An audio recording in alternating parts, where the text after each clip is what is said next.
안녕하세요. 저는 강북에 살고 있는 40대 여자입니다. 제가 오늘 이렇게 사연을 올리게 된 이유는 어이없는 동서의 행동 때문입니다. 동서는 제게 형님 대우를 해주지 않고 식모 취급을 했거든요. 그렇다고 제가 동서에게 깍듯하게 형님 대우했으면 좋겠다고 바란 건 아니었어요. 그냥 사람 대 사람으로 어느 정도 예의가 있었으면 좋겠다고 생각한 게 다예요. 동서에게는 그게 그렇게 어려운 일이었을까요? 지금부터 저의 이야기를 여러분들께 들려드릴게요. 동서는 평범한 집안의 명문대에 나와 똑똑하고 영특했거든요. 그 똑똑한 머리로 시아버지를 자기 손 위에 두고 쥐락펴락하기 시작했어요. 시아버지께서는 집안 다 필요 없다며 자기 인생은 자기가 사는 거라면서 현재 대기업에 잘 다니고 있는 동서를 무척이나 이뻐하셨어요. 저는 동서처럼 명문대에 나온 것도 대기업에 다니는 것도 아니지만 집안이 나름 잘 사는 편이라서 시아버지께서 결혼을 허락한 것이었어요. 시아버지께서 동서에게 늘 집안 다 필요 없다는 얘기를 할 때마다 괜히 제가 죄인인 것 마냥 마음이 뒤숭숭해지더라고요. 그렇다고 시아버지께서 저를 미워하시거나 시집살이를 시키는 것도 아니었어요. 그래서 저는 시아버지께 아무 감정이 없었습니다.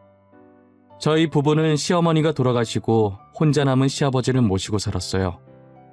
저는 항상 시아버지를 친정아버지라 생각하고 지냈고요.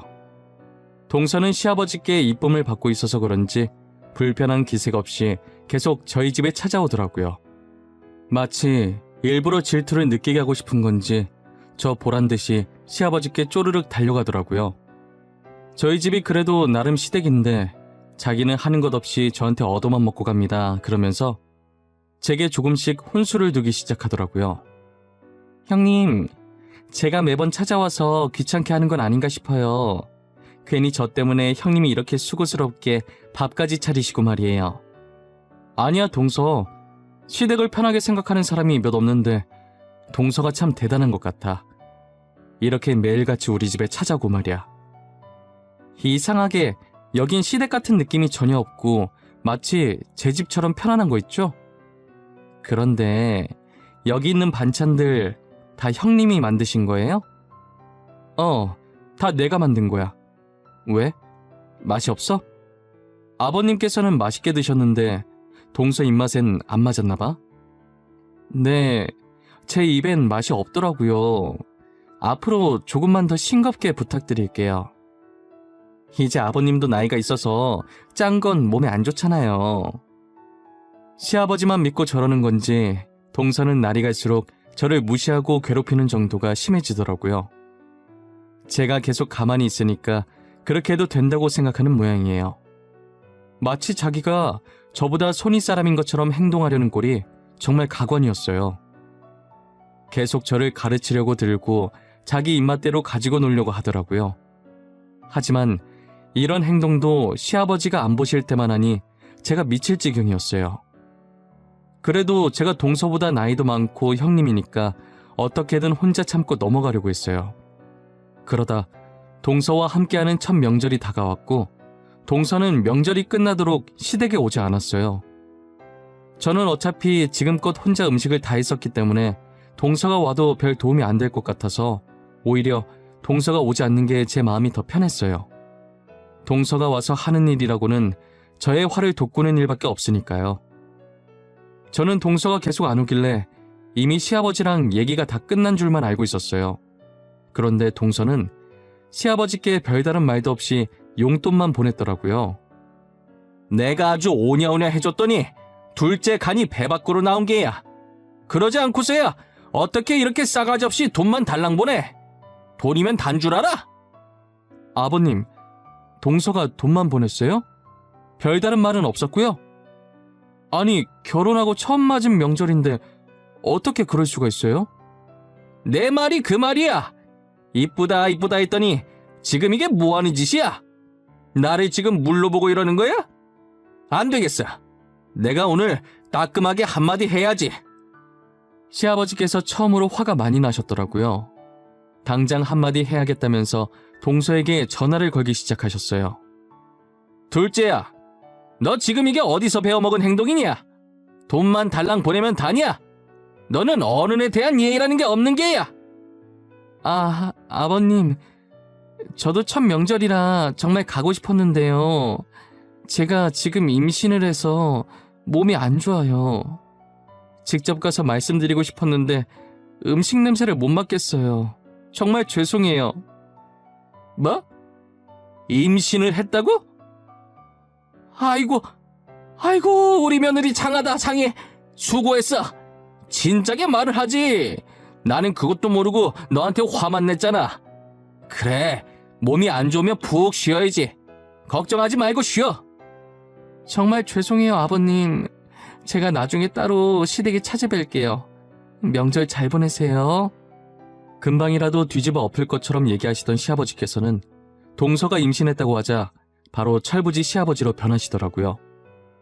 저는 그런 시아버지를 보는데 사람이 참 단순해 보이면서 한편으로는 한심했어요. 저러니까 아무것도 모르고 동서 소나기에서 놀아나는 것 같았어요. 시아버지께서 하루빨리 동서의 여우 같은 본성을 알아차렸으면 좋겠다고 생각했습니다. 동서는 임신과 동시에 콧대가 올라가 아주 하늘을 찌를 기세더라고요. 매일 시댁에 찾아와서 저를 괴롭히는 걸 취미로 두기라도 한 것인지 이젠 저를 아주 대놓고 식모 취급을 하기 시작했어요. 저한테 대놓고 말하는 게 아니라 이제는 시아버지를 이용해서 저를 부려먹더라고요. 아버님, 뱃속의 아기가 잡채가 먹고 싶은가 봐요. 어제부터 잡채가 너무 생각나는 거 있죠? 그런데 제가 요리를 못해서 못 만들어 먹겠는 거예요. 그래서 결국 못 먹었어요. 그래? 우리 손주가 잡채가 먹고 싶대? 잡채가 먹고 싶으면 만들어줘야지. 우리 첫째가 잡채를 또 기똥차게 잘 만들어. 잠깐만 기다려봐. 금방 될 거야. 아버님 괜찮아요. 그렇게까지 안 하셔도 돼요. 제가 형님 귀찮게 한 것 같아서 죄송해요. 그냥 집 가는 길에 사서 먹을게요. 저는 진짜 괜찮아요. 아니야. 여기서 먹고 가. 왜 굳이 사서 먹어? 아기가 먹고 싶다는데. 먹고 싶은 거 못 먹으면 나중에 서러워서 안 돼. 결국 저는 시아버지의 등살에 어쩔 수 없이 동서의 밥상을 차려주었어요. 저는 도대체 제가 왜 동서에게 음식을 해다 바쳐야 하는지 모르겠더라고요. 하지만 시아버지께서 저에게 부탁한 게 처음이라 아무 말 없이 잡채를 만들어 주었습니다. 동서는 잡채를 보자마자 박수까지 치면서 젓가락을 들더라고요.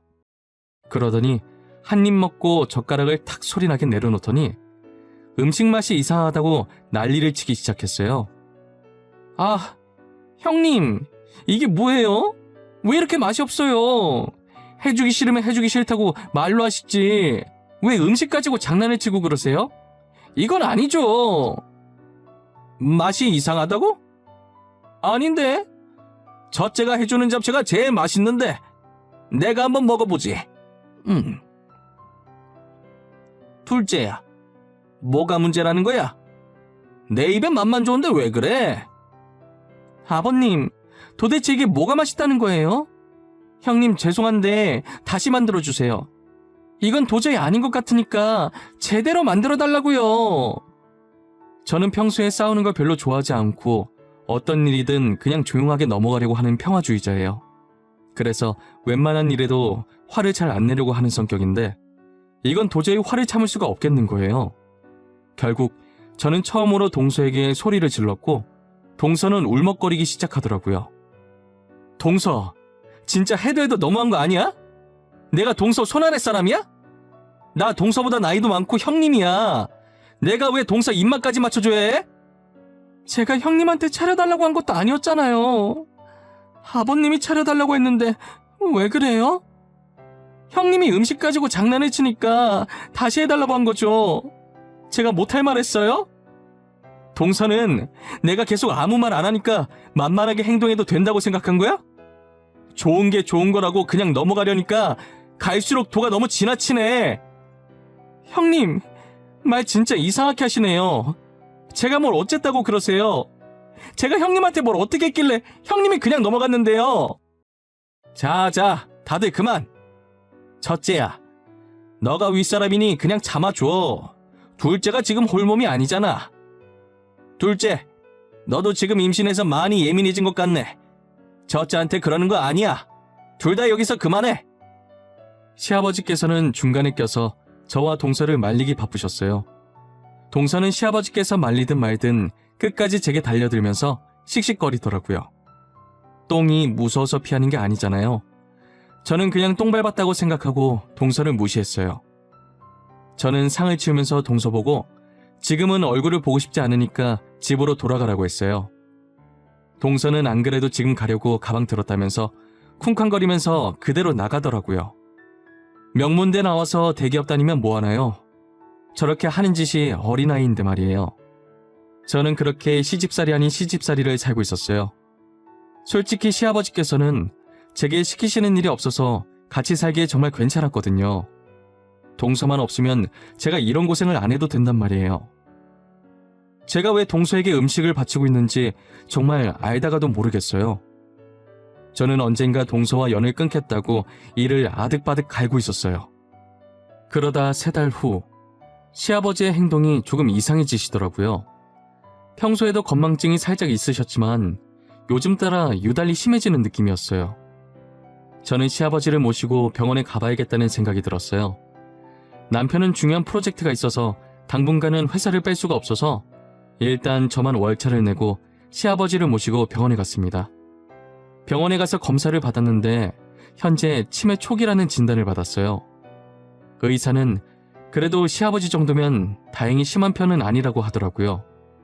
저는 시아버지를 요양원에 보내기는 좀 그래서 남편하고 의논한 뒤 제가 일을 그만두고 집에서 시아버지를 보살피기로 했어요. 남편은 늘 제 의견을 존중해주는 사람인지라 일을 그만두겠다고 해도 반대하지 않았어요. 오히려 제게 본인 아버지를 떠안게 한 것 같아 미안해했죠. 저는 시아버지께서 치매에 걸리셨다는 소식을 동서한테도 전했어요. 그랬더니 혹시나 자기들 보고 시아버지를 보살펴달라고 할까봐 그런 건지 저희 집을 제 집 드나들듯 자주 찾아오던 동서의 발길이 뚝 끊긴 거예요. 사람의 속이 어쩜 그리도 훤히 보이는지요. 동서도 그렇고 서방님도 그렇고 정말 꼴보기 싫어졌어요. 그런데 시아버지께서는 날이 갈수록 치매 증상이 심해지시더라고요. 처음엔 건망증이 약간 심한 정도였는데 이젠 가끔씩 저희 부부도 못 알아보시고 몇 년 전 돌아가신 시어머니만 계속 찾고 계실 정도예요. 정신이 오락가락하시면서 급속도로 상태가 안 좋아지는 시아버지를 더 이상 혼자 감당할 수가 없어서 어쩔 수 없이 요양원에 보내게 되었어요. 저는 틈틈이 요양보호사 공부를 했고 자격증을 취득한 뒤 시아버지께서 계신 요양원에 들어갔어요. 정신이 가끔 돌아오실 때는 시아버지께서 항상 제게 미안하다는 말씀만 하셨었어요. 첫째야, 내가 그동안 너를 챙겨주지 못해서 미안하구나. 둘째만 이뻐해서 많이 서운했을 거 나도 안다. 그래도 나를 버리지 않고 보살펴줘서 고맙구나. 무슨 말씀이세요? 제가 왜 아버님을 버려요? 며느리도 딸이나 마찬가지인데 제가 모시는 건 당연한 거죠. 아버님께 서운한 거 전혀 없어요. 그동안 살면서 구박 한 번 안 하셨잖아요. 어쩜 이렇게 다를까? 확실히 첫째는 첫째구나. 늘 내가 너한테 많이 미안하고 고마워. 둘째는 어떻게 된 게 연락 한 통이 없는지. 내가 둘째를 얼마나 이뻐했는데. 동서도 회사 다니느라 바쁠 거예요. 대기업 다니는 게 어디 쉽나요?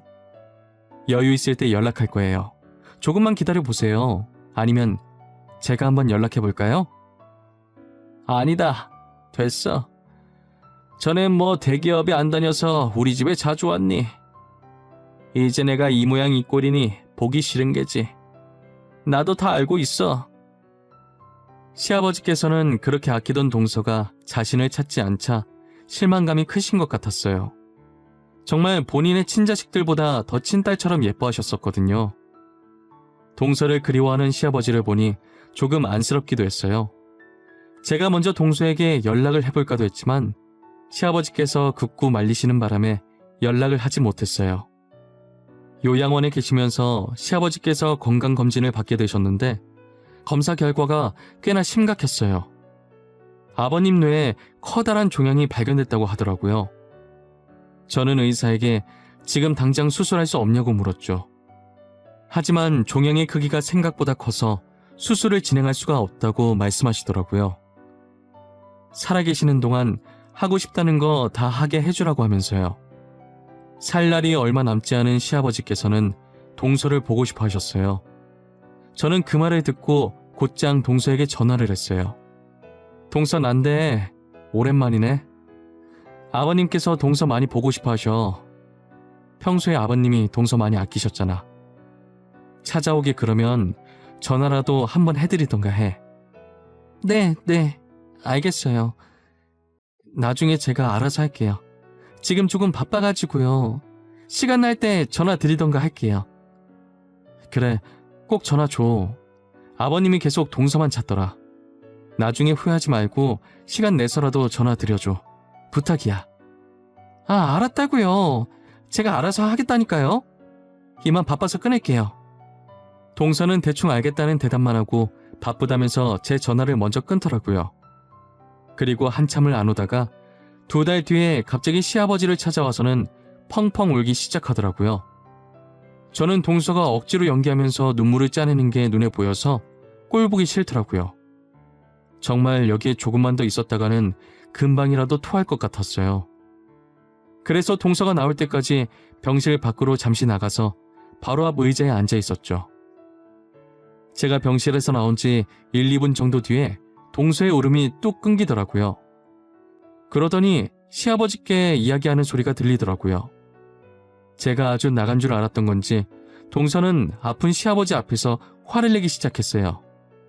아버님, 왜 저희 속이셨어요? 그동안 저희한테 건물 한 채밖에 없다고 하셨잖아요. 어떻게 그렇게 많은 재산이 있으면서 모르는 척 속일 수가 있으시냐고요. 난 너희를 속인 적이 없다. 그냥 말을 안 했을 뿐이지. 어떻게 내 재산을 알아냈는지는 모르겠지만 설마 그 재산이 탐나서 이렇게 내 앞에 나타난 거야? 애초에 미리 재산이 있다고 말씀하셨어야죠. 형님은 다 알고 계셨던 거죠. 그래서 이렇게 아버님 끼고 살았던 거죠? 제 말이 맞죠? 어쩌다 우리 집안에 이런 요물이 들어왔을까? 그동안 너를 이뻐했던 내 자신이 너무 한심하고 자괴감이 드는구나. 말 피하지 말고 대답하세요. 형님은 다 알고 있어서 아버님 모시고 산 거 아니에요? 혼자 아버님 재산 다 받으려고 이러는 거 아니냐고요. 너는 생각하는 수준이 그거밖에 안 되냐? 첫째는 내가 재산이 많다는 거 모른다. 너네도 몰랐다가 지금 한 것 아니냐? 첫째가 무슨 수로 알겠어? 그럼 형님이 아시기 전에 유언장 작성해주세요. 저 예뻐하셨잖아요. 지금 당장 저희에게 주겠다고 작성해달라고요. 저는 밖에서 가만히 듣자 하니 동서가 선을 넘기 시작하더라고요. 화가 정말 머리끝까지 나서 온몸이 부들부들 떨렸어요.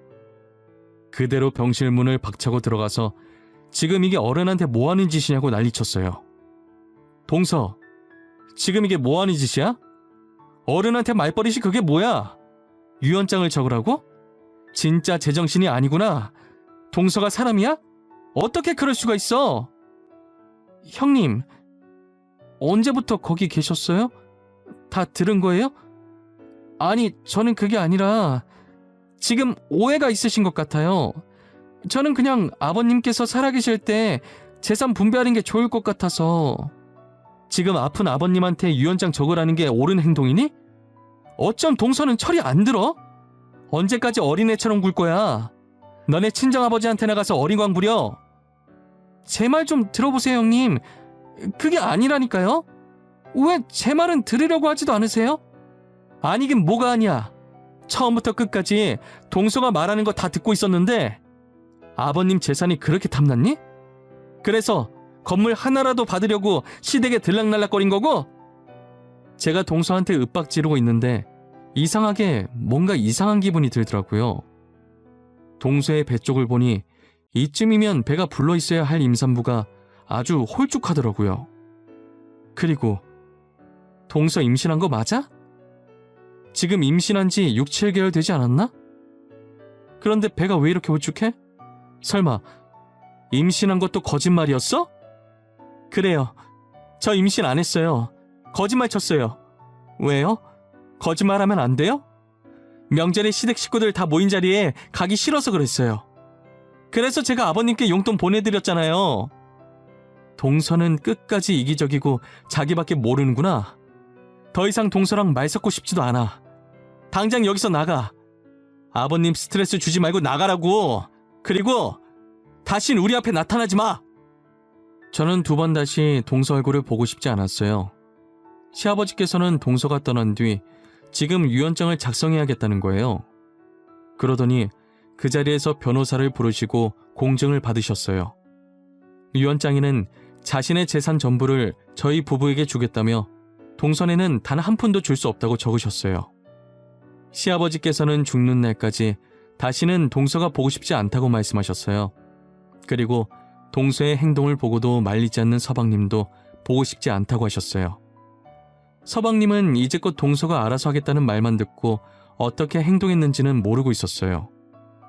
아버님께서 따로 서방님께 연락을 해서 가타부타 하지 않으셔서 정말 알아서 잘 했겠거니 했대요. 저도 몰랐는데 동서 말대로 시아버지께서 가족들 몰래 재산을 많이 가지고 있었더라고요. 저희 모두 건물 한 채가 다인 줄 알았는데 부동산에 투자를 많이 하셔서 알부자셨어요. 동서는 처음에 건물 한 채를 자기가 독차지하겠다고 그렇게 시아버지 옆에서 여우짓을 한 것이었어요. 그런데 건물 하나 때문에 굳이 아픈 시아버지를 모시고 싶진 않아서 포기하고 연락을 끊은 것이에요. 그러다 엄청난 부동산 재벌이었다는 걸 알고 눈이 돌아간 거죠.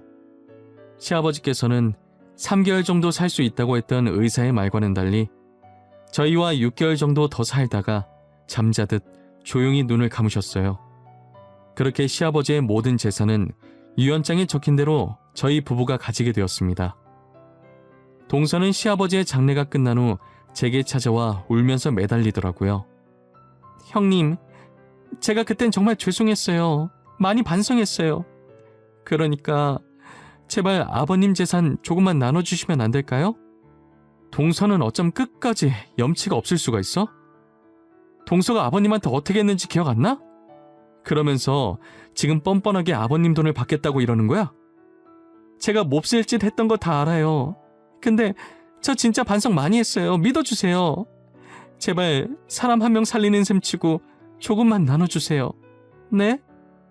형수님, 제가 집사람 많이 야단쳤어요. 저도 집사람이 아버님께 그렇게까지 했을 줄은 몰랐어요. 그래도 저는 아버지 아들인데 아무리 집사람이 잘못했어도 저한테는 얼마라도 줘야 하는 거 아니에요? 제가 봤을 땐 서방님이 제일 나빠요.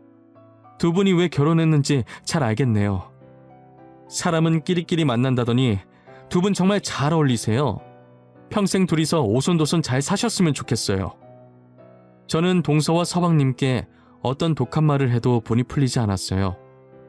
저희 남편도 마찬가지였는지 두 사람에게 소금을 뿌리면서 양심이 있으면 다시는 우리 앞에 나타나지 말라고 소리 질렀어요. 소금을 맞은 동선에는 꽁지 빠지게 도망가더라고요. 역시 만만한 게 저였는지 그 뒤로도 동서와 서방님이 제게 전화해서 질척거리더라고요. 저는 참다 번호를 바꾸고 혹여나 집에 찾아올까봐 이사도 했습니다. 저에게 연락할 길이 없자 이제는 남편한테 전화해서 제욕을 했더라고요. 남편도 화가 나서 적당히 하라고 소리 지르고 번호를 바꿨다고 했어요. 제가 봤을 땐 저 두 사람은 영원히 철이 들지 않을 것 같습니다. 그리고 자신들이 무엇을 잘못한 건지도 모를 것 같아요. 살면서 아버님께 했던 행동들 뼈저리게 뉘우치며 살았으면 좋겠어요. 제 사연을 들어주신 모든 분들 따뜻한 겨울 보내시고 행복한 시간 많이 보내시길 바랍니다. 감사합니다.